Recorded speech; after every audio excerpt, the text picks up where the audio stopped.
అపోస్తల కార్యగ్రంథము 16వ అధ్యాయము 16వ వచనం నుండి కొన్ని మాటలు చదువుకుందాం. అపోస్తల కార్యగ్రంథము 16వ అధ్యాయము 16వ వచనము నుండి. మేము ప్రార్థన స్థలమునకు వెళ్ళుచుండగా పుతోను అను దయ్యము పట్టినదై సోదె చెప్పుట చేత తన యజమానులకు బహులాభము సంపాదించుచున్న ఒక చిన్నది మాకు ఎదురుగా వచ్చెను. ఆమె పౌలును మమ్మును వెంబడించి, ఈ మనుష్యులు సర్వోన్నతుడైన దేవుని దాసులు, వీరు మీకు రక్షణ మార్గము ప్రచురించు వారై ఉన్నారని కేకలు వేసి చెప్పెను.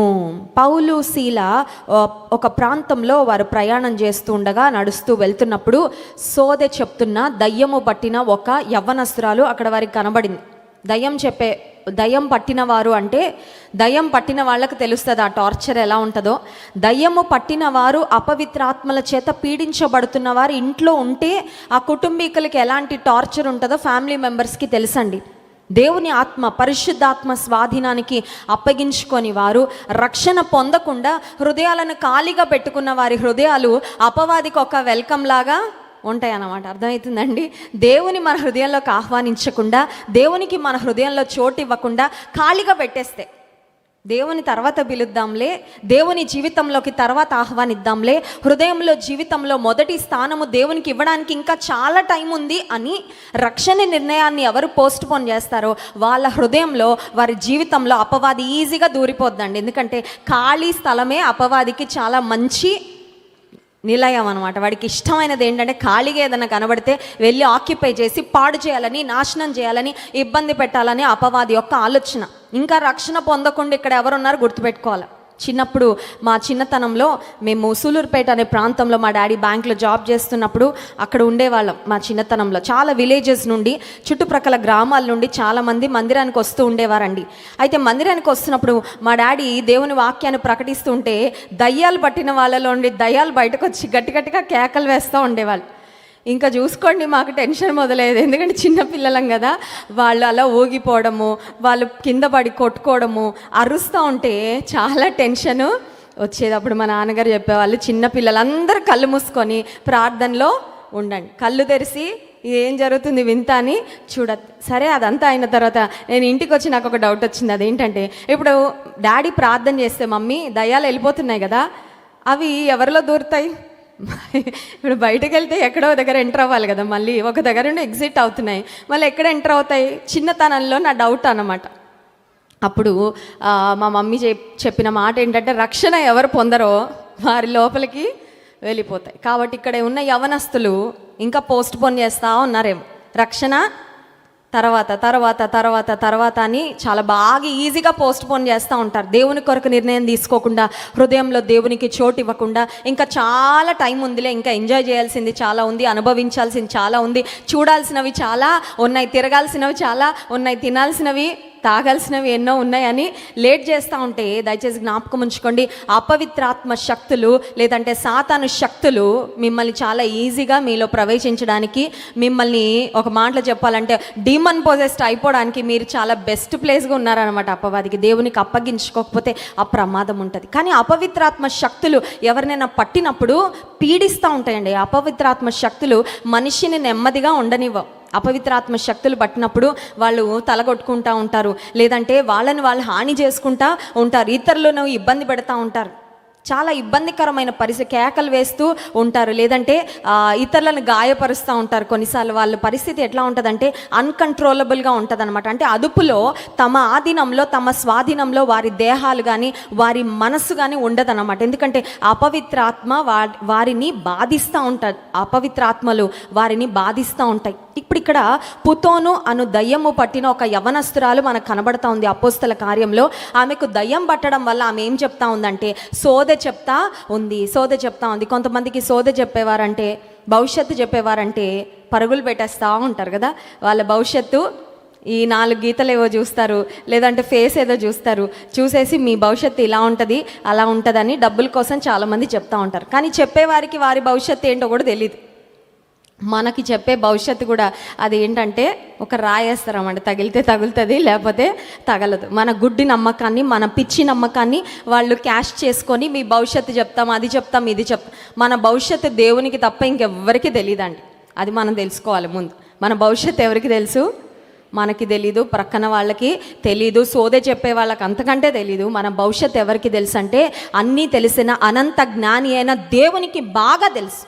భవిష్యత్తును ఎరిగిన దేవుని దగ్గరకు వెళ్తే మన భవిష్యత్తును తీర్చిదిద్దుతారు, మన భవిష్యత్తును మనకు తెలియపరుస్తారు. మన భవిష్యత్తు కొరకు మనల్ని సిద్ధపరిచి ఆయన నడిపించే నమ్మదగిన దేవుడుగా ఉన్నాడు. కానీ ఇక్కడ అపవిత్రాత్మ చేత పీడించబడుతున్న ఈ యవ్వనస్తురాలి యొక్క పరిస్థితి ఏంటంటే ఆమె చాలా సఫర్ అవుతా ఉంది, కానీ ఆమె వలన ఆమె యజమానులకి లాభం వస్తూ ఉందంటే. ఎందుకంటే ఈమె సోది చెప్పినప్పుడల్లా సోది చెప్పించుకున్న వాళ్ళు డబ్బులు ఇస్తూ ఉంటారు కదా. సో ఎవరి దగ్గర ఈమె ఉందో, ఎవరు ఈమెని చూసుకుంటా ఉన్నారో, ఎవరు ఈమె పైన మేనేజర్గా ఉన్నారో వారికి ఈమె మంచి లాభాన్ని లేదంటే మంచి ధనం సంపాదించడానికి ఈమె ఒక మంచి ఇన్కమ్ సోర్స్ లాగా ఉంది.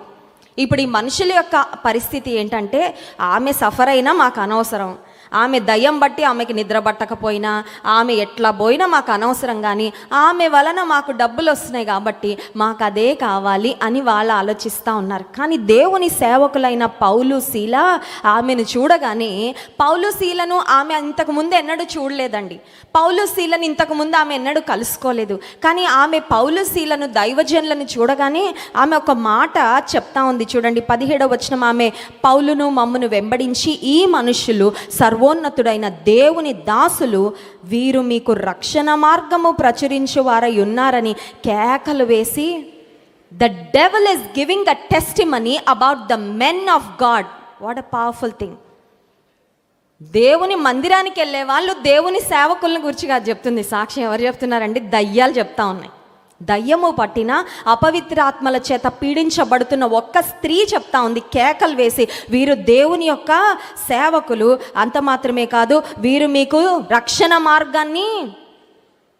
అంటే మనం అర్థం చేసుకోవాల్సిన ఒక విషయం ఏంటంటే, మనం దేవుని బిడ్డలం అయినప్పుడు మనలో ఉన్న దేవుని సన్నిధి, మనలో ఉన్న దేవుని శక్తిని గురించి లోకస్తులకు తెలుసు, అపవాదికి కూడా అంతకన్నా బాగా. కొన్నిసార్లు కొంతమంది దయ్యం అంటే భయపడతారు, కొంతమంది అపవాది అంటే భయపడుతుంది. నీకు ఒక మాట చెప్పనా, నువ్వు దేవుని బిడ్డవైతే అపవాది నిన్ను చూసి భయపడుతుంది, నువ్వు అపవాదిని చూసి భయపడాల్సిన అవసరమే లేదు. హల్లెలూయా. నీతిమంతుడు సింహము వలె ధైర్యముగా ఉండును. దేవుడు మనకు శక్తియు ప్రేమయు ఇంద్రియ నిగ్రహము గల ఆత్మనే ఇచ్చాను, కానీ పిరికితనము గల ఆత్మను ఇవ్వలేదు. భయపడము. దేవుడు మనతో ఉంటే ఇంకా అపవిత్రాత్మలే మనల్ని చూసి భయపడతాయి, దయ్యం పట్టిన వారే మనల్ని చూసి భయపడతారు, కంగారు పడిపోతారు. ఇప్పుడు అపవాది వీరిని గురించి, దేవుని సేవకులను గురించి సాక్ష్యం ఇస్తూ ఉంటే, దేవుని బిడ్డలు, దేవుని కలిగిన వారు ఎప్పుడు కూడా ఇతరుల మేలు కోరుకుంటారండి. మనకి లాభం రావాలి అనే సెల్ఫిష్ మోటివ్ కన్నా ఎదుటివారు బాగుపడాలి, ఎదుటివారు క్షేమంగా ఉండాలని మంచి మనసు, దేవుని బిడ్డలకు ఉంటుంది.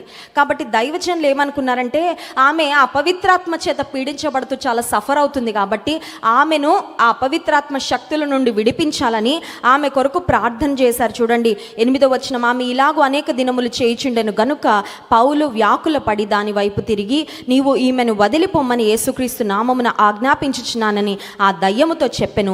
వెంటనే అది ఆమెను వదిలిపోయెను. దేవుని సేవకుడు ఆజ్ఞాపించగానే అపవిత్రాత్మలు వెంటనే ఆమెను వదిలి, షీ వాజ్ రిలీవ్డ్. ఆమె జీవితంలో ఈ అపవిత్రాత్మలు ఆమెను ఎంత టార్మెంట్ చేశాయో, ఎంత టార్చర్ చేశాయో, అపవిత్రాత్మ శక్తులన్నిటి నుండి ఒక్కసారి దైవజనుడు దేవుని నామంలో, యేసయ్య నామంలో ఆజ్ఞాపించగానే వెంటనే ఆమెకు విడుదల వచ్చింది.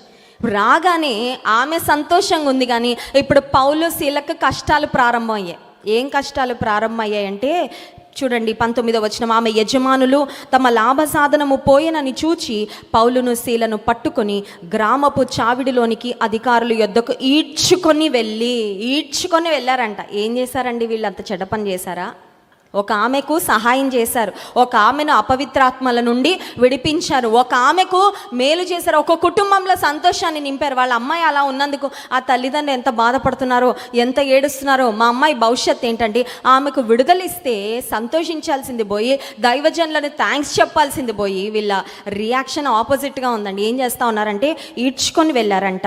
ఆ తర్వాత 22వ వచనంలో, వారి వస్త్రములు లాగివేసి వారిని బెత్తములతో కొట్టవలెనని ఆజ్ఞాపించిరి. బట్టలు చింపేశారండి. ఏంటంటే అది అంత అగౌరవపరచాల్సిన అవసరము ఏంటి? వారిని ఈడ్చుకొని వెళ్ళాల్సిన అవసరం, వాళ్ళు ఏమైనా క్రిమినల్సా? వాళ్ళు ఏమైనా ఇతరులకు హాని చేసేవారా? కాదే. దేవుని సేవకులు, దేవుని మాటలు ప్రకటిస్తున్న వారు, వ్యాధిగ్రస్తులను బాగు చేస్తున్న వారు, సమాజానికి వాళ్ళు బ్లెస్సింగ్, ఆశీర్వాదం. కానీ వీళ్ళకి అర్థం కావట్లేదు, ఎందుకంటే వారి ఆత్మీయ నేత్రాల గుడ్డితనం వచ్చేసింది కాబట్టి మంచి ఏమో చెడులాగా కనబడతా ఉంది, చెడు ఏమో మంచిలాగా కనబడతా ఉంది.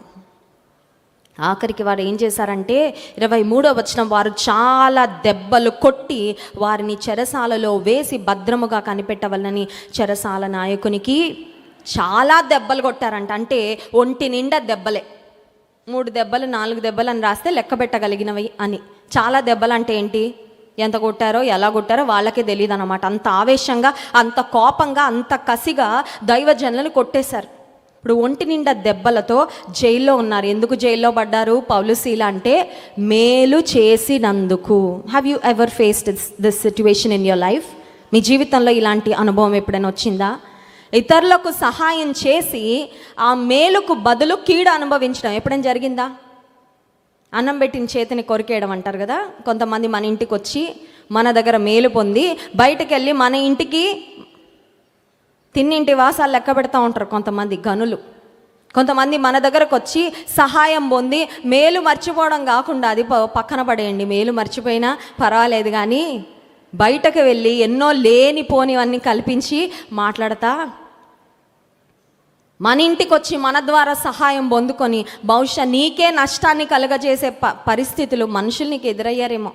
అలాంటప్పుడు హ్యూమన్ టెండెన్సీ, మానవులంగా మనకు వచ్చే ఆలోచన ఏంటంటే, సహాయం చేశాను, ఏమొచ్చింది నాకు? కీడే కదా వచ్చింది. ఇంకా ఎవ్వరికి మీరు చెప్పాల, ఇంకెవరికి సహాయం అనిపిస్తుందండి. మనుషులం కదా. నేను చాలా ప్రాక్టికల్గా మాట్లాడతా, వాక్యంలో నేను చాలా ప్రాక్టికల్గా మాట్లాడతాను, ఎందుకంటే కొన్ని నాకు ప్రాక్టికల్గా అయినవే కాబట్టి. ఆ వాక్యం చాలామంది కనెక్ట్ అవుతూ ఉంటుంది ఎక్కువ. అక్క మీరు చెప్పేవి ఎగ్జాక్ట్గా మా లైఫ్లో జరిగినవే నా లైఫ్లో జరిగినవే చెప్తాను నేను చాలాసార్లు. మనకు వచ్చే వెంటనే సహజ సిద్ధమైన ఒక రెస్పాన్స్ ఏంటంటే, ఇక నేను ఎవ్వరికి చేయకుండా నా బ్రతికేదో నా బ్రతుకుతా అయిపోద్దిగా, వేరే వాళ్ళకి కడుపులో ఉన్నది తీసిపెట్టి, వేరే వాళ్ళ కోసం నా సమయాన్ని వెచ్చించి, నా ధనాన్ని వెచ్చించి, I went out of the way to help somebody. ఎవరికో సహాయం చేద్దాం, దీన స్థితిలో ఉన్న వాళ్ళని లేపుదాం, కృంగిన వారి కన్నీటిని దుడుద్దామని ఎంతోమందిని ఆదరిస్తే మళ్ళీ నేను కన్నీళ్ళు పెట్టుకునేటట్టు చేస్తారా నన్ను? ఇంకెవ్వరికి సహాయం చేయకుండా మన బ్రతికేస్తే బాగుండు అని అనిపిస్తుందండి. మేలు చేసి మేలుకు బదులుగా కీడు పొందినప్పుడు. కానీ ఆసక్తికరమైన విషయం ఏంటంటే, దైవజనులు ఇన్ని దెబ్బలు తిన్నా దేవుని సేవ మాత్రం మానలా, ఇంకెక్కువే చేశారండి. హల్లెలూయా. దేవుని ప్రజలలో ఉండవలసిన నెవర్ గివ్ అప్ యాటిట్యూడ్, అదే నెవర్ గివ్ అప్. తాగుబోతాడు చూడండి, ఒక్కసారి తాగుడుకి అలవాటే ఎలా ఉంటుంది, తాగి కాలువలో పడినా, ఆ పందులు పక్కన తగిలినా మళ్ళీ నెవర్ గివ్ అప్పే. మళ్ళీ రెండో రోజు సూర్యోదయం అవగానే ఇట్స్ అ బ్యూటిఫుల్ డే, మళ్ళీ తాగడానికి ఇంకొక రోజు వచ్చిందని వెళ్ళిపోతానే ఉంటాడు. తప్పుడు పనులు చేసేవాళ్ళు దివారాత్రులు ఎప్పుడు డిమోటివేట్ అవ్వరు వాళ్ళు. ఉద్యోగం ఊడబిక్తామని బాస్ అన్నా కూడా తాగుతూనే ఉంటారు, అవునా? భార్య బిడ్డలు ఏడుస్తూ ఉంటారు, వాళ్ళ కన్నీళ్ళు చూసినా కూడా ఆపడు, నెవర్ గివ్ అప్, పోతానే ఉంటాడు, చేసిన చెడు చేస్తానే ఉంటాడు, because he doesn't want to give up. కానీ దేవుని బిడ్డలం కొన్నిసార్లు మేలుకు బదులు కీడొచ్చినప్పుడు మనం ఏమనుకుంటాం తెలుసా? ఐ వాంట్ గివ్ అప్, నా వల్ల ఇంకా చేయకుండా ఉంటే బెటర్లే. మేలు చేసి ఎందుకు మాటలు ఎందుకు అనిపించుకోవాలి, మేలు చేసి మేలుకు బదులు కీడెందుకు రావాలి, అందరికీ సహాయం చేసి నాకెందుకు కష్టం రావాలి. కొన్నిసార్లు ఎట్లా ఉంటుందంటే, నువ్వు సహాయం చేసిన వాళ్ళు అందరూ ముందు వెళ్ళిపోతూ ఉంటారు, నువ్వు వెనక ఆగిపోయినట్లు ఉంటుంది. అర్థమైందా? అప్పుడు అమ్మ నాన్న అందరూ అంటారు, అందరికి బాగా సపోర్ట్ చేసేవాళ్ళే, అందరు చూడు పైకి వెళ్ళిపోయావు, నువ్వు ఇక్కడే ఉన్నావు, నీకు ఒకేసారి డబుల్ ట్రిపుల్ ప్రమోషన్ ఇచ్చేస్తాడు. ఆమెన్. మేలు చేసిన వాళ్ళని ఎప్పుడు దేవుడు ఆపడండి వెనకాల. నువ్వు సహాయం చేస్తే నీ సహాయకర్త అయిన దేవుడు నిన్నెప్పుడు కూడా ఉన్న స్థితిలో ఉంచాడు. ఎందుకంటే నువ్వు దేవుని బట్టి చేసావు కాబట్టి, నువ్వు దేవుని మనసు కలిగి చేసావు కాబట్టి, నువ్వు దేవుని ప్రేమ కలిగి చేసావు కాబట్టి, దేవుడు నువ్వు మేలు చేస్తే నీకు మేలే దేవుడు ఖచ్చితంగా జరిగిస్తాడు. గలతీ పత్రిక 6వ అధ్యాయము 9వ వచనం చూడండి. గలతీ పత్రిక 6వ అధ్యాయము 9వ వచనం. మనము మేలు చేయుట యందు విసుగక యుందము, మనము అలయక మేలు చేసితిమేని తగిన కాలమందు పంట కోతుము. హల్లెలూయా. మేలు చేయుట యందు విసుక్కోకూడదంట. కొన్నిసార్లు విసుగు. స్త్రీలు ఎవరికైనా బాగాలేకపోతే వంటలన్నీ చేస్తారు కష్టపడి. ఎవరైనా హాస్పిటల్లో ఉంటే, ఎవరికైనా ఏదైనా కష్టం వస్తే వాళ్ళు వండుకోలేని పరిస్థితి, ఇబ్బంది అంటే అన్నీ చేస్తారు. అన్నీ చేశాక విసిగి ఎప్పుడు వస్తుంది అంటే బాక్సులు ఎత్తికేటప్పుడు వస్తుంది. కొంతమందికి తెలుసు కదా, వంట ఇది చేసా కానీ ఇప్పుడు బాక్సులన్నీ పోని బాక్సులు ఎత్తికి పెట్టేటప్పుడు కూడా రాదు విసుగు. ఆ బాక్సులు మళ్ళీ ఇంటికి రాకపోతే వస్తుంది విసుగు. కరెక్ట్ కదా, కనెక్ట్ అయిపోతున్నారు కదా. విసుగు. మేలు చేయుట యందు విసుక్కోకూడదని. నువ్వు చేస్తున్నావు మేలు కరెక్టే, డూ ఇట్ cheerfully, సంతోషంగా. పోతే పోని బాక్సులు వస్తే రాని, బాక్సులు రాకపోతే ప్లాస్టిక్ బాక్సులో పెట్టి పంపించేం గొడవ ఉండదు. ఇంకా స్టీల్ బాక్సుల మీద చాలా మమకారం ఉంటే మంచి క్వాలిటీది ఏదైనా కొనేసి ఓకే లెట్ ఇట్ బీ ఉంచుకొనియండి. మేలు చేయుట యందు విసుగక యుందుము, అలయక మేలు చేసేది మేని తగిన కాలమందు. మేలు చేయగానే రాదు పంట. మన క్యారేజ్ పంపిగానే మన క్యారేజ్ వస్తుందండి, ఖాళీ క్యారేజ్ కూడా రాదు కొన్నిసార్లు. కానీ తగిన కాలం ఒకటి ఉంటుంది, ఎట్ ద రైట్ టైం. మనకు నిజంగా అవసరమైన సమయం ఒకటి ఉంటుంది, మనకు నిజంగా సహాయము అందాల్సిన సమయం ఒకటి ఉంటుంది. అప్పుడు పంపిస్తాడు దేవుడు. దాన్ని ఏమని బైబిల్ సెలవిస్తుందంటే తగిన. అన్నిసార్లు మనకు అక్కర్లేదండి సహాయము, తగిన సమయంలో మనకి దేవుడు అట్ ద రైట్ టైం, సరైన సమయంలో, తగిన సమయంలో అలయక మేలు చేస్తే పంట. సరే, చెరసాలలో వేశారు. చెరసాలలో వేసిన తర్వాత మధ్యరాత్రి అయిందంట. 25వ వచనం, అయితే మధ్యరాత్రి వేళ పౌలును, అపోస్తల కార్యగ్రంథం 16వ అధ్యాయానికి వద్దాం. 16వ అధ్యాయము 25వ వచనం, అయితే మధ్యరాత్రి వేళ పౌలును సీలయు దేవునికి ప్రార్థించుచు కీర్తనలు పాడుచు ఉండిరి. అర్ధరాత్రి, మధ్యరాత్రి. ఏసీ రూమ్లో పడుకున్నట్టు నిద్ర రాదు, జైల్లో వస్తుందా? అస్సలు రాదు కదా. రాజుగారి కూతురికి నిద్ర పట్టట్లేదంట. ఎందుకంటే ఆ పరుపులో అంట చిన్న గింజ ఉండిపోయిందంట. ఏదో అంటారు దాన్ని, పెసరపప్పు గింజ ఉంటుంది కదా, పెసరబద్ద, అది ఉందంట. అసలు అది ఏమైనా తగులుతుందండి మనకి, మన బాడీకి. ఆవిడ ఎంత కంఫర్ట్కి అలవాటు పడిపోయిందంటే, ఎంత సుఖానికి మరిగిపోయిందంటే, చిన్న పెసరు బద్ద ఆమెకి ఇన్కన్వీనియన్స్ అయిపోయి నిద్ర పట్టట్లేదండి. కొన్నిసార్లు మనం కూడా అంతే కదా, నిద్ర పట్టాలంటే చాలా పర్ఫెక్ట్గా ఉండాలి సెట్టింగ్ అంతా. మన దిండు, మన పరుపు కాకుండా ఇంకెక్కడ రాదు కొంతమందికి నిద్ర, అట్లా ఉంటుంది. ఇప్పుడు ఖైదీలుగా చెరసాలలో ఒంటి నిండా దెబ్బలు, రక్తం గారుతూ శ్రమలో ఉన్నారు. ఫ్యాన్లు కూడా అక్కడ, it's not a comfortable place. అర్ధరాత్రి వేళ. అప్పుడు నోటి నుండి ఏమన్నా వస్తే ఏమొస్తుందంటే విసుగు వస్తుంది, అవునా? బాధ వస్తుంది. దేవా, ఇంత సేవ చేస్తా, మాకు ఇదేనయ్యా నువ్వు ఇచ్చే ప్రతిఫలం. అంతే కదండి, మనం ప్రతిదానికి ఎవరి మీదకి వెళ్ళిపోతాం కొన్నిసార్లు. దేవుడే, ఎవరినన్నా ఎక్కడ ఏ ప్రాబ్లం వస్తుందో అని. భర్త తిట్టినా ఏమంటాం? ఏం భర్తనిచ్చావు నాయనా నాకు. ఆదం గారు చెప్పినట్టు, నువ్వు ఇచ్చినా హవ్వ అంట. హవ్వతో ఆనందంగా ఉన్నప్పుడు అన్నాడండి, దేవా నీవిచ్చిన హవ్వను బట్టి స్తోత్రం అన్నాడా? అలా హవ్వ నుంచి బ్లెస్సింగ్ వచ్చినంతసేపు బాగానే ఉన్నాడు ఆదం. హవ్వ ఎప్పుడైతే తప్పుదోవ పట్టించిందో, ఇప్పుడు దేవుడు వచ్చి కాలర్ పట్టుకోగానే ఏమంటున్నాడు? నువ్వు ఇచ్చిన హవ్వ. పౌలు శీలలు నీ సేవ చేస్తూ, నీ కొరకు బ్రతుకుతూ, మేము ఇంతగా నీ కొరకు ముందుకు వెళ్తా ఉంటే, దేవా నీ సహాయం కూడా మాకు లేకపోతే ఎట్లా? మమ్మల్ని ఇట్లెందుకు వదిలేసావయ్యా నువ్వు? ఇలాంటి దెబ్బలకి మమ్మల్ని ఎందుకు? నీకు మా మీద అసలు ప్రేమ ఉందా? నీకు దేవా మా మీద ప్రేమ? ఎప్పుడైనా డౌట్ వచ్చిందండి? చెప్పాలి. డౌట్ వస్తే చేయెత్తండి. ఎవరు ఎత్తారు నాకు తెలుసు. మంచి వాటికైతే ఎత్తుతాం కదా, ఇట్లాంటి వాటికి ఎత్తాం. అసలు ఏసైకి నా మీద ప్రేమ ఉందా లేదా అని ఎప్పుడైనా డౌట్ వచ్చిందా? వస్తుంది. ప్రేమ ఉందా? ఉంటే ఇట్లా ఎందుకు దేవుడు అనుమతించాడు? ఇంత కష్టం ఎందుకు? నీకు ఏ డౌట్ అయినా రాని, కానీ దేవునికి నీ మీద ప్రేమ ఉందా లేదా అనే డౌట్ మాత్రం ఎప్పటికీ రానియద్దు. ఎందుకంటే నీ స్థితి ఎట్లున్నా దేవుని ప్రేమ మాత్రము మారనిదే. హల్లెలూయా. శాశ్వతమైన ప్రేమతో నేను నిన్ను ప్రేమించుచున్నాను. చూడండి, ఈ లోకంలో ఈరోజు ఉమెన్స్ డే. స్త్రీలందరికీ విష్ హ్యాపీ ఉమెన్స్ డే. ఇక్కడున్న నా ప్రియ సహోదరులందరికీ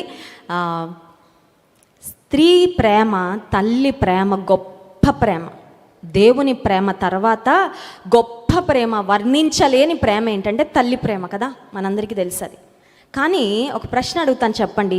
తల్లి మనల్ని కంటున్నప్పుడు, ఈ లోకంలోకి మనల్ని తెచ్చినప్పుడు మన మీద ప్రేమ ఎప్పటి నుంచి పెంచుకుంటుంది చెప్పాలి. మన తల్లి మన మీద ప్రేమ ఎప్పటి నుంచి పెంచుకుంటుంది? కడుపులో పడిన దగ్గర నుంచి, అంతేనా?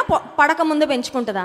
లేదు. From the moment she knows she is pregnant, ఆమెకు గర్భం దాల్చింది, లోపల బిడ్డ ఉన్నాడు, లోపల బిడ్డ ఉంది అని తెలిసిన ఆ క్షణం నుండి పెంచుకుంటుంది. ఎప్పటి వరకు?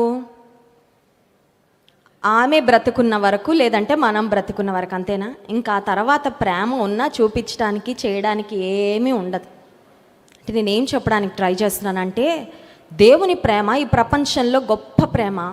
దేవుని ప్రేమ తర్వాత తల్లి ప్రేమ అని అనుకుంటాం కదా, ఆ తల్లి ప్రేమకు కూడా లిమిట్స్ ఉన్నాయండి. Limits. Beginning point, ending point. Beginning point ఏమో నువ్వు కడుపులో పడ్డావు అని తెలిసిన దగ్గర నుండి, ఎండింగ్ పాయింట్ ఏంటంటే ఆమె చనిపోవడమో మనం చనిపోవడంతోనో అక్కడికి ఎండ్ అయిపోద్ది ప్రేమ. కానీ లిమిట్లెస్. అసలు ఈ లోకంలో తల్లి గర్భంలోకి రాకముందు నుంచే మనల్ని ప్రేమిస్తున్నది. ఈ లోకంలో మన ప్రయాణం ముగించుకున్న తర్వాత కూడా తన నిత్యరాజ్యానికి తనతో పాటు చేర్చుకొని మనల్ని ప్రేమించే ప్రేమ ఏంటంటే నా యేసయ్య ప్రేమ. హల్లెలూయా.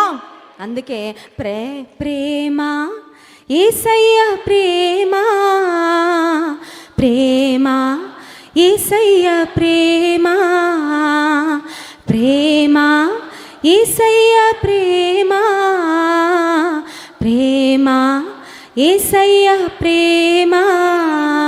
హల్లెలూయా. నిజంగా యేసయ్య ప్రేమ గురించి ఎన్ని పాటలు ఉన్నాయండి ఇప్పటికీ? లెక్క పెట్టలేనన్ని. యూట్యూబ్లో రోజుకి ఎన్ని రిలీజ్ అవుతాయో యేసయ్య ప్రేమ మీద. ఎన్ని పాటలున్నా ఇంకా వర్ణించడానికి ఏదో ఉంటూనే ఉంటుంది దేవుని ప్రేమ గురించి. దేవుని ప్రేమ ఎంత పొందుకున్నా ఇంకా మనం పొందుకుంటానే ఉన్నాం, ఇంకా పొందుకోవాల్సింది కూడా చాలా. దేవుని ప్రేమ మనం ఎంత చూపించినా ఇతరులకి ఇంకా చూపించాల్సింది చాలా. What I'm trying to say is God's love has no limits. అందుకే దేవుని ప్రేమకు పెట్టబడిన ఒక పేరు ఏంటంటే it is love without limits. Hallelujah. షరతులు లేదంటే లిమిట్స్ లేని, పరిధులు పరిమితులు లేని ప్రేమ నా యేసయ్య. ఇప్పుడు పౌలు శీల దెబ్బలు కొట్టించుకొని చెరసాలలో ఉంటే యేసయ్య నీకు మా మీద ప్రేమ ఉందా అని అడగట్లేదండి. ఎందుకంటే వాళ్ళకి బాగా తెలుసు యేసయ్య వారిని ఎంత, ఆయన ప్రేమను ప్రకటించడానికే కదా కంకణం కట్టుకున్నారు. దేవుని ప్రేమ కొరకు జీవించడానికే కదా వాళ్ళు ప్రాణాలను కూడా తెగించి ముందుకు వెళ్తా ఉన్నారు. ఇప్పుడు ఏ సమయంలో, ఎట్ వాట్ టైం వాళ్ళు ఏం చేస్తున్నారంటే మనం చూసాం కదా, వారు ప్రార్థిస్తూ కీర్తనలు పాడుతూ ప్రార్థన చేస్తున్నారంట, స్తుతిస్తున్నారంట. ఎప్పుడు? What time? 25వ వచనం, మధ్యరాత్రి వేళ. What time is a good time to ప్రే? చెప్పండి. ప్రార్థన చేయడానికి మంచి సమయం ఏంటి? ఇప్పుడు నేను యూట్యూబ్లో ఏ సమయంలో ప్రార్థన చేస్తే జవాబులు వస్తాయి అని మనం అట్లా థంబ్నెయిల్స్ ఎప్పుడు పెట్టాం, కానీ చాలామంది పెట్టుకుంటూ ఉంటారు కదా. వెస్లన్న చెప్పిన మెసేజ్, లెస్సక్క చెప్పిన మెసేజ్లో ఇట్లా ఏమన్నా చెప్తే ఏ సమయంలో ప్రార్థన చేస్తే మీకు జవాబులు వస్తాయి అని థంబ్నెయిల్ పెట్టగానే అది 1 lakh వ్యూస్కి వెళ్ళిపోద్ది త్వరగా. ఎందుకంటే అబ్బా ఏదో ఉందన్నమాట అని పెట్టుకుంటారు కదా. ఇప్పుడు మిమ్మల్ని అడుగుతున్నా, చెప్పండి, ఏ సమయంలో ప్రార్థన చేస్తే మన ప్రార్థన దేవుని సన్నిధానానికి చేరుతుంది? What is the best time to pray? ఫ్రైడేనా? ఉపవాస ప్రార్థన, ఆల్ నైట్ ప్రేయరా, ఉదయం తెల్లవారుజామున? చెప్పనండి. Any time is a good time to pray. Hallelujah. ఏ సమయమైనా మంచి సమయమే. ప్రార్థన చేయడానికి నువ్వు ముహూర్తం చూసుకోవాల్సిన అవసరము, టైమింగ్ అక్కర్లా. Any time is a good time. Any time is a good time to do the right thing. సరైన పని చేయడానికి నువ్వు సరైన సమయం కొరకు చూసుకోక్కర్లా. అర్థమవుతుందండి? యేసయ్య విశ్రాంతి దినాన ఒక వ్యక్తిని స్వస్థపరచగానే అక్కడ ఉన్న పరిసయ్యులు, శాస్త్రులు అడిగారు, విశ్రాంతి దినాన్ని నువ్వు బాగు చేస్తున్నావు ఏంటయ్యా? విశ్రాంతి దినం ఏమీ చేయకూడదు కదా అంటే యేసయ్య అన్నారు, ఒకవేళ మీ గాడిద గుంటలో పడితే విశ్రాంతి దినాన వదిలేస్తారా మీరు? అక్కడ వెళ్ళి లేపరా? ప్రార్థన చేయడానికి, స్తుతించడానికి సమయం చూసుకోవాల్సిన అవసరము లేదు. అందుకే దేవుని వాక్యం సెలవిస్తుంది. 2 తిమోతి పత్రిక 4వ అధ్యాయము 2వ వచనం చూడండి. 2 తిమోతి పత్రిక 4వ అధ్యాయము 2వ వచనం. వాక్యమును ప్రకటించుము, సమయమందును అసమయమందును ప్రయాసపడుము. హల్లెలూయా. వాక్యాన్ని అంటే ఎప్పుడు ప్రకటించాలంట? సమయమందు. దేవుని కొరకు ఎప్పుడు ప్రయాసపడాలంట? రైతులు ఉంటారండి, ఫార్మర్స్ ఉంటారు, వాళ్ళ కష్టం వల్లే మన ప్లేట్లో భోజనం వస్తుంది. వాళ్ళు ఎప్పుడు ప్రయాసపడతారంటే, ఫర్ ఎగ్జాంపుల్ వరి పంట వేసేవాళ్ళు, వరి విత్తనాలు చల్లే వాళ్ళంటే విత్తే సమయం ఉంటుంది, అప్పుడు కష్టపడతారు. మళ్ళీ కొద్ది మధ్యలో రిలాక్సింగ్ టైం ఉంటుందని నేను అనుకుంటున్నా. ఓన్లీ నీరు పట్టడం, వదిలేయడం అంతే. మళ్ళీ ఇంకొక సమయం వస్తుంది, కోసే సమయం, అప్పుడు మళ్ళీ కష్టపడతారు. కానీ దేవుని బిడ్డలకి ఒక సమయము, ఒక సీజన్ అని లేదంట. Preach the word at all times, in season and out of season. సువార్త ప్రకటించడానికి only summer season, only Christmas season, only good Friday season. No, any season is a good season. Any time is a good time to pray. Any time is a good time to give thanks to God. అన్ని సమయాలలో, అన్ని సందర్భాలలో దేవుని స్తుతించాలి. రెండవదిగా మనం చూసినట్లయితే ఎటువంటి స్థితిలో వారు దేవుని స్తుతిస్తూ ఉన్నారు అని ఆలోచన చేస్తే 24వ వచనంలో, అతడు అట్టి ఆజ్ఞను పొంది వారిని లోపల చెరసాలలోనికి త్రోసి వారి కాళ్లకు బొండ వేసి బిగించెను. బంధింపబడిన స్థితిలో. ఒక మాట మీకు చెప్పాలండి, స్తుతి మన స్థితిని మారుస్తుంది. ప్రార్థన మన పరిస్థితుల్ని మారుస్తుంది, ఇది మనందరికీ తెలుసు. కానీ ఏ సమయంలో ఎలాంటి పరిస్థితుల్లో చేస్తున్నామో అది కూడా చాలా గొప్ప రిజల్ట్ ఇస్తుందండి. మామూలు సమయాలలో అంత కన్వీనియంట్గా ఉన్నప్పుడు చేసే స్తుతి, చేసే ప్రార్థన వలన కూడా ఫలితం వస్తుంది. కానీ నీకు కష్టం ఉన్నప్పుడు, నీకు అసలు ప్రార్థనే రానప్పుడు, నీకు అసలు ప్రార్థనే చేయాలనిపించినప్పుడు, నీకు అసలు స్తుతి చేయాలంటే నీ మనసు అంగీకరించినప్పుడు, నీ శరీరం అంతా వ్యాధులు, వేదనలు, అనారోగ్యాలు, బలహీనతలు, అప్పుడు కూడా స్తుతించు. ఆ స్తుతి వలన వచ్చే రిజల్ట్ చాలా గొప్పగా ఉంటుంది. హల్లెలూయా. వారు చాలా ఇబ్బందికరమైన స్థితిలో they were actually pricing God in a Storm. వారి జీవితాన్ని ఒక తుఫాన్ హిట్ చేసినట్లు ఉందండి. ఒక తుఫాన్లో చిక్కుకున్నట్లు ఉన్నారు. పొద్దున్న లేస్తే ఏమవుతుందో, ఇప్పుడు బంధించబడి ఉన్నాం మేము, బొండలు వేసి బిగించేశారు. వారి చేతులు, కాళ్ళు బంధించబడిన స్థితిలోనే వాళ్ళని కాపలా కాసిన సైనికులు భవిష్యత్ చాలామంది ఉండుంటారు. పొద్దున మా ప్రాణాలు ఏమైపోతాయి, ఎంత టెన్షన్ ఉండాలండి.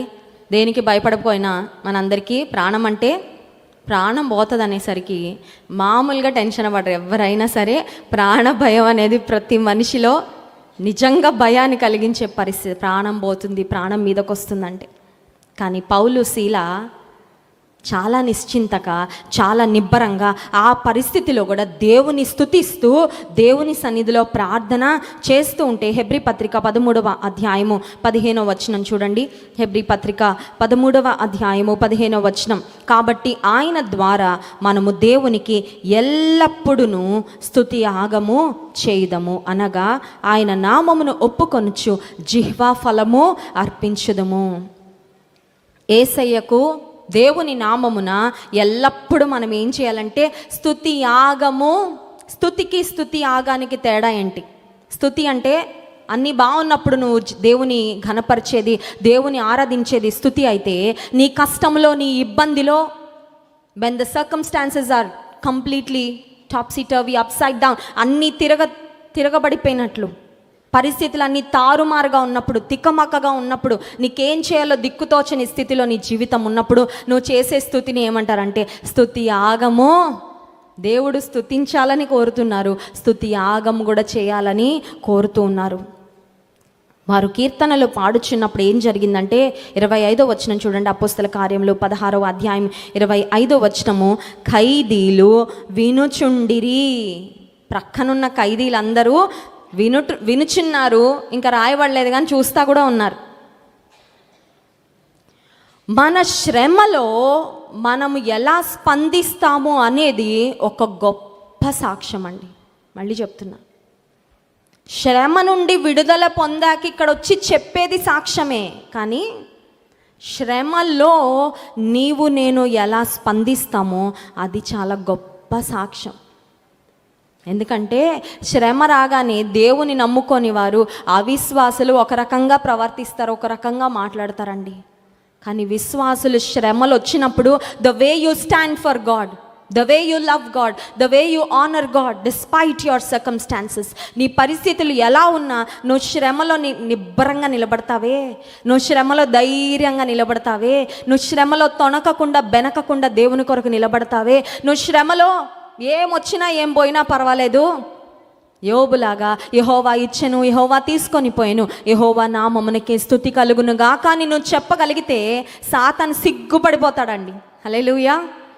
అందుకే దేవుడు సాతాను ఒక కాన్వర్జేషన్ చేస్తూ ఉంటే దేవుడు యోబుని గురించి ఒక సవాల్ చేశాడు. ఏమనంటే, నీవు నా సేవకుడైన యోబుని గురించి ఆలోచించావా? ఎంత యథార్థవర్తనుడు, ఎంత దైవభక్తి కలిగిన వాడు అనగానే అపవాది అన్నాడు, అన్నీ ఉన్నాయి కాబట్టి స్తుతిస్తున్నాడు దేవా, అవన్నీ తీసేసి చూడు, అప్పుడు అసలు భక్తి బయటపడుతుంది. అన్నీ తీసేసి చూసిన యోబు భక్తిలో మార్పు, యోబు విశ్వాసంలో మార్పు లేదు, యోబు యొక్క ప్రార్థన జీవితంలో మార్పులు, సడలని విశ్వాసము, చెదరని విశ్వాసము యోబు విశ్వాసమైంది కాబట్టి రెండంతల మేలు, రెండంతల ఆశీర్వాదం పొందుకున్నాడండి. హల్లెలూయా. రెండంతల ఆశీర్వాదం కావాలని మనకి ఇష్టం ఉంటుంది, కానీ శ్రమలో మాత్రం చాలాసార్లు మనం బ్యాలెన్స్ కోల్పోతామండి. బ్యాలెన్స్ కోల్పోతాం అంతే. శ్రమలో ఎన్నెన్ని మాటలు వచ్చేస్తూ ఉంటాయో, భక్తిహీనులలాగా మాట్లాడుతూ ఉంటారు కొంతమంది. శ్రమ రాగానే దేవుడు ఎక్కడ అన్నట్లు మాట్లాడుతూ ఉంటారు, దేవుడు నన్ను ప్రేమించట్లేదని మాట్లాడతారు, దేవుడు నన్ను మర్చిపోయాడని మాట్లాడతారు, దేవుడు అందరికీ చేస్తారు కానీ నాకు చేయరండి అని మాట్లాడుతున్నావు. ఖైదీలు వినుచుండిరి అనే మాట మనం చూస్తున్నాం. Your response to suffering is your testimony. ఎవరి శ్రమలు వాళ్ళకే తెలుసు, ఎవరి ఇబ్బందులు వాళ్ళకే తెలుసు, కానీ నీ శ్రమలో నువ్వు దేవుని కొరకు ఎలా నిలబడతావో అదే గొప్ప సాక్ష్యము. ఎవరికంటే నిన్ను గమనిస్తున్న వారికి అందరికీ, నిన్ను చూస్తున్న వారందరికీ. శ్రమలో నీ నోటి నుండి ఇమ్మీడియట్గా వచ్చే రెస్పాన్స్ ఏంటి? శ్రమ రాగానే నువ్వు గుండె జారిపోయిన స్థితిలోకి వెళ్ళిపోతున్నావా, లేదంటే నువ్వు స్థిరంగా నిలబడగలుగుతున్నావా? ఇక్కడ శ్రమలో దేవుని స్తుతించినప్పుడు పౌలు శీల ఏం జరిగిందంటే 26వ వచనం, అప్పుడు అకస్మాత్తుగా మహాభూకంపము కలిగెను, చెరసాల పునాదులు అదరెను, వెంటనే తలుపులన్నీ తెరుచుకొనెను, అందరి బంధకములు ఊడెను. స్తుతించగానే పరిస్థితులు మొత్తం ఇమ్మీడియట్గా మారేయండి. దేవునికి ఉన్న ఏజెంట్స్ ఎవరో తెలుసా? దేవుడు వాడుకునే ఏజెంట్స్ ఎవరంటే, దేవుని సైన్యం ఎవరంటే సృష్టే. దేవుని సైన్యం ఎవరండి? సృష్టే. ఈ భూమి కంపించనగానే షేక్ అయిపోద్ది తెలుసా? భూమి మీద దేవుడు ఒక తుఫాను అనగానే వచ్చేస్తుంది అంతే, తుఫాను ఆగమంటే ఆగిపోద్ది అంతే. జంతువులు, పక్షులు, చేపలు, ఆఖరికి పురుగులు కూడా దేవుని, అన్నీ దేవుని టీమే. ఇంకా చేరంది ఎవరంటే మనమే. ఎదురుగా ఇలా నిలబడి కొంతమంది జీవం కలిగిన దేవుని సవాల్ చేస్తూ ఉంటారు, పెద్ద హీరోలా ఫీల్ అయిపోయి. ఏంటండి ఎక్కడ ఉన్నాడండి చూపించమనండి, ఉన్నాడండి దేవుడు? ఒక కుర్రోడు అంటున్నాడంట, నిన్న ఒక సిస్టర్ ఫోన్ చేసి చెప్తున్నారు, మనమే దేవుళ్ళం అంటున్నాడండి. ఏంటంట, దేవుడు ఎక్కడ ఉన్నాడండి? మనమే. ఒక్కొక్కడికి ఒక్కొక్క కొత్త కొత్త ఫిలాసఫీలు పుట్టుకొస్తూ ఉన్నాయండి. మైండ్కి ఏమనిపిస్తే అది నమ్ముతూ ఉన్నారు. జీవితము ఎటు కావాలంటే అటు పోతూ ఉంది చాలామంది యొక్క జీవితాలు. దేవుని సైన్యము ఈ భూమి, దేవుడు ఏం చెప్తే అది చేయాలి. భూమి దేవుడు కంపించాను కానీ భూమి కంపించింది, ఒక ఎర్త్ క్వేక్ వచ్చింది. మళ్ళీ దేవుడు ఎగ్జాక్ట్గా భూమికి చెప్పుంటాడు, ఇంతే, నా దైవజనులు కిందకి వెళ్ళడానికి వీల్లేదు. మళ్ళీ భూమి కంపించడం అంటే ఏంటండి? కోరహు, దాతాను, అబీరాము మోషేకు విరోధంగా, అహరోన్ల విరోధంగా సనిగినప్పుడు భూమి నెర విడిచి మింగేసిందంట. దేవుడు అక్కడ చెప్పాడు ఏమనంటే, ఎర్త్ క్వేక్కి మొత్తం భూమి నెర విడిచి అంత లెవెల్లో రావాల. కానీ ఇక్కడ దేవుడు ఆ భూమికి ఏం ఆజ్ఞాపించాడంటే, ఓన్లీ తలుపులు ఓపెన్ అయిపోవాలి, సంఖ్యలు ఊడిపోవాలి, అంతవరకే. అలా ఎంత కావాలో అంత కంపించనగానే భూమి అట్లనే కంపించిందండి. నా దేవుడు తన ప్రజలను విడిపించడానికి, తన ప్రజల పక్షంగా ఉన్నానని చూపించడానికి భూమికి, ఆకాశానికి, సృష్టికి ఆజ్ఞాపించి సృష్టిని శాసించే గొప్ప దేవుడు మన దేవుడు. హల్లెలూయా.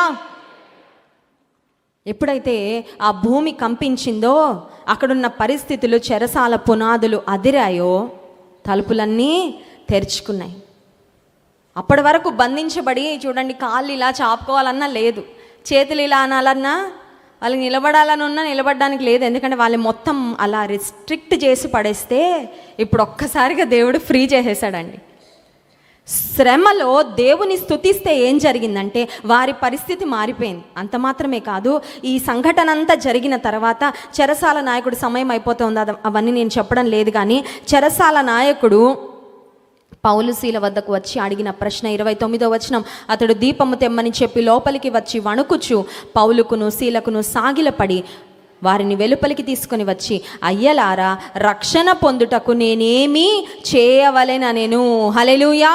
పౌలు శీల చాలా మందికి సువార్త చెప్పారు అప్పటి వరకు, కానీ చెరసాలలో సువార్త చెప్పలా. మరి వాళ్ళు రక్షణ పొందడానికి మేము ఏం చేయాలని ఎందుకు అడుగుతున్నారంటే, నోటితో చెప్పే సువార్త కంటే జీవితంతో చెప్పే సువార్త ఇంకా శక్తివంతం అయిపోయింది ఇక్కడ. హల్లెలూయా. అర్థమవుతుందా? కొన్నిసార్లు నోరు తెరవక్కర్లా, నీ బ్రతుకు మాట్లాడుతుంది బయట వారితో, నీ బ్రతుకే ప్రభావం చూపిస్తుంది, నీ జీవితమే, యువర్ లైఫ్ స్పీక్స్ వాల్యూమ్స్. 100 పుస్తకాలు చదివినట్టు నీ జీవితాన్ని చూస్తే, ఏసే కొరకు నువ్వు నిజంగా బ్రతికితే గొప్ప ప్రభావితం చేయగలం ఇతరులను జీవితం ద్వారా. నోరు తెరిచి ఒక్క సువార్త కూడా ప్రకటించలేదండి. పాడారు, ప్రార్థన చేశారు, వాళ్ళ ప్రార్థనలో విన్న మాటలు ఎంత పనిచేసాయో, వాళ్ళు స్తుతిస్తూ ఉంటే ఆ పాటలలో ఉన్న మాటలు ఎంత బాగా అర్థమైనాయో. అంతే, మారిపోయాడు.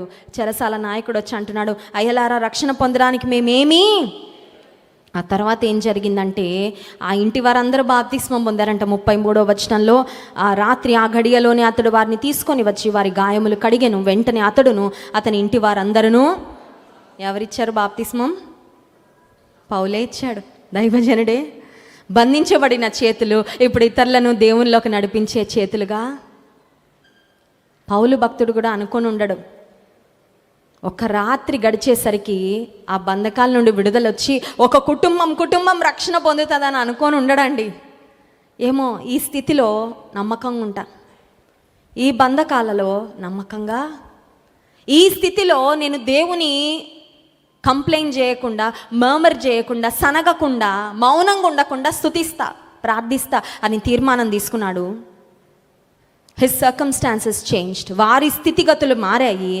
ఇంకొక కుటుంబము కూడా, వారి పరిస్థితి కూడా మారిపోయింది. ఎందుకు చెప్తున్నానంటే, క్లిష్ట పరిస్థితిలో స్తుతించు, గొప్ప అద్భుతం చూస్తావు. హల్లెలూయా. మామూలుగా స్తుతించడం ఓకే, మంచిదే, అన్ని సమయాల్లో స్తుతించాలి, అన్ని సమయాల్లో ప్రార్థించాలి. క్లిష్ట సమయంలో ప్రార్థన రావట్లేదండి, అయినా ప్రార్థన చేయి. స్తుతే రావట్లేదండి, అయినా స్తుతించి. కొన్ని ఇష్టం లేకపోయినా చేయమండి, మనం తినబుద్ధి కాదు, అయినా తింటాం కదా కంపల్సరీ. అమ్మో, నీరసం వస్తుంది ఏమండి, తినబుద్ధి కావట్లేదు కానండి, ఏదో ఒకటి కడుపులో వేసుకోవాలనండి కొంచెం. నీకు కొన్నిసార్లు ప్రార్థన చేయబుద్ధి కాదు నీకు, ఎందుకంటే నీకు వచ్చిన పరిస్థితులను. మైండ్ బాగాపోతే అపవాదం అంటారు, మైండ్ బాగాలేదుగా పడుకో, మైండ్ బాగాలేదుగా సోఫాలోని కూర్చో. ఆ మూల ఒకటి ఉంటుంది, ఒక కార్నర్, తెలుసా అండి? ఒక్కొక్కరికి ఒక్కొక్క ఫేవరెట్ కార్నర్ ఉంటుంది ఇంట్లో. ఆ సోఫాలోనే కూలబడి ఉంటారు, ఇంకెక్కడికి కదలరు. అవునా? ఒక చైర్ ఉంటుంది, మంచం మీద ఒక కార్నర్ ఉంటుంది, అక్కడే మూలుగుతూ ఉంటారు బెడ్షీట్ కప్పుకొని. దేవుడు అంటున్నాడులే, నీ మనసు అంగీకరించకపోయినా, నీకు చేయబుద్ధి కాకపోయినా, డూ ద రైట్ థింగ్. స్తుతించడం సరి అయిన పని, ప్రార్థించడం సరైన పని. నీ పరిస్థితులు మారని నువ్వు అక్కడే ఉంటే మారవు, ఎప్పటికీ అలానే ఉంటాయి. ఎన్ని సంవత్సరాలు అయిపోయినా అలాగే ఉంటాయి నీ పరిస్థితులు. నువ్వు లేచి, నీకు అనిపించకపోయినా, నీకు చేయబుద్ధి కాకపోయినా, నీ మనసు అంగీకరించకపోయినా స్తుతించు, ప్రార్థించు. పరిస్థితులు, నీ పరిస్థితులు మారుతాయి. నిన్ను చూసి ఎదుటి వారి పరిస్థితులు కూడా మారిపోతాయి. హల్లెలూయా. అట్టి కృప దేవుడు మనకు అనుగ్రహించును గాక. ఆమేన్. కన్ను